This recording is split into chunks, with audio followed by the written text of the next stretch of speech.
Up there in the tiny box room in her house, Eric nestled himself with 2 pillows on his bed.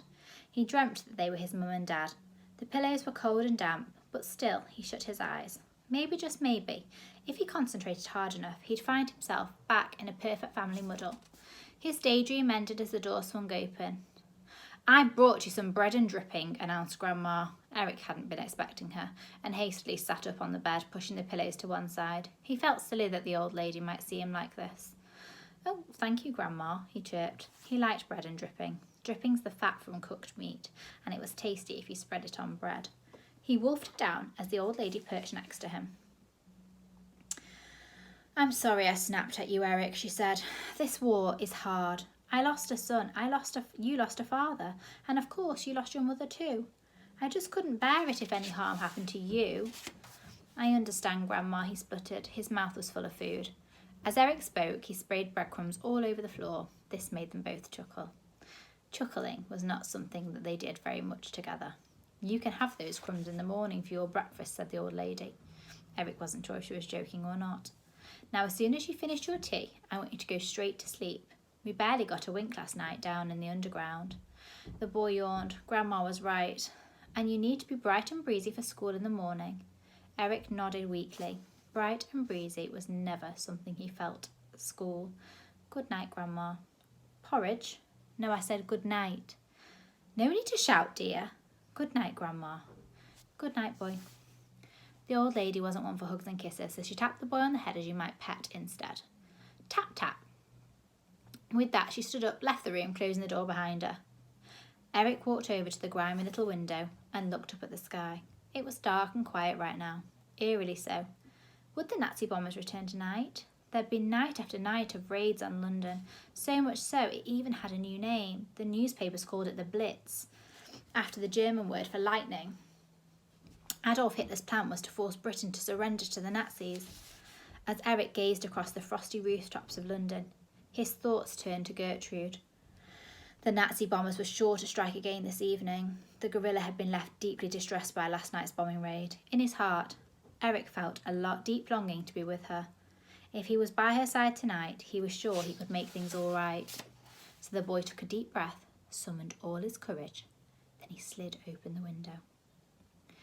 Next, remembering exactly how Gertrude slid down the rope, he shimmied down the drainpipe. Then Eric ran off through the dark, empty streets of London. London Zoo. London Zoo was set in Regent's Park, one of the grandest outdoor spaces in the city. The park was closed at night, so Eric had to climb over the railings. Once inside, he circled the outer fence of the zoo for a while, searching for a way in. Ahead, he spotted a tall tree in the park, the branches of which drooped over into the zoo. Thinking again about how Gertrude would climb it, he scaled the tree trunk using his hands and feet, just like the gorilla did. From the tree trunk, the boy shimmied across one of the branches on his bottom. But as he scrambled further away from the trunk of the branch thinned, and the inevitable happened. Crack! The branch snapped, and Eric found himself tumbling through the air. Whoosh! Ah, splosh! He was underwater.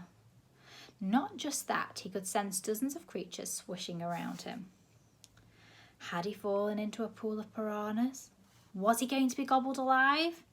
Eric desperately swam to the surface and took a gasp of air. Gasp! No, these were much bigger than piranhas and far friendlier too. They were penguins. The boy had plunged into a penguin pool. It had just been built and it was more like a water park with slides and a fountain. Perfect if you were a penguin, not so good if you were a boy. The slippery birds played around Eric, pecking at him, one even perched on his head. I'll show you. Here he is. And here. Okay. Get off, he said affectionately as he guided the penguin back into the water. Eric swam to the edge of the pool and began clambering to the side. But it was slippery, and he plunged back into the pool again. Oof! This time Eric swam over to the edge, and heard a familiar sound. Clink, clank, clunk. It was Sid. "What are you doing in there?" the old man called down. "Taking a swim," called Eric, trying to make light of the situation. Sid huffed and shook his head. "Wait there." Clink, clank, clunk. There was a silence for a moment before the old man returned with a long-handled net. It was one that he used for fishing out penguin poop. Hold on to this. Eric did as he was told, and Sid hauled him out of the water. You're soaking wet, said the old man.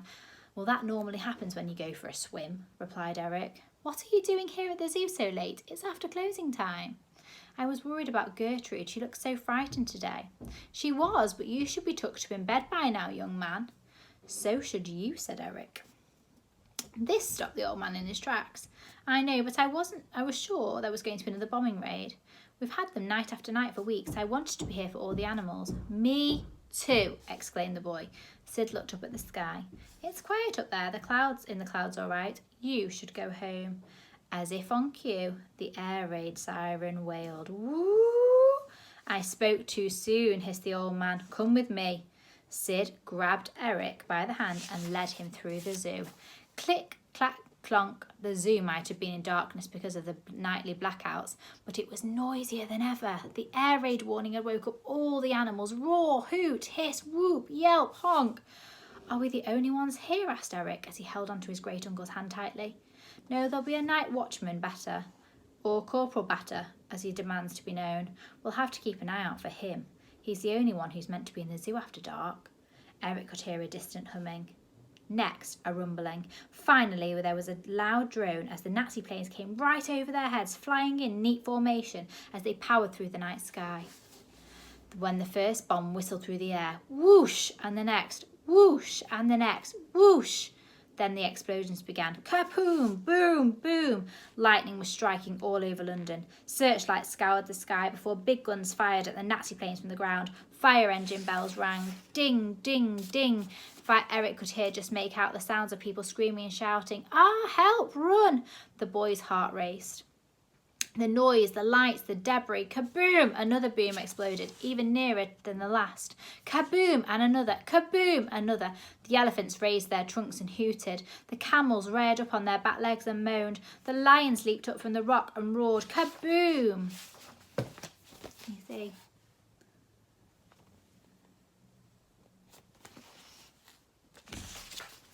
However, the saddest sound of all came from the gorilla's cage. Gertrude's huge hands were covering her big ears as she tried to block out the booms of the bombs.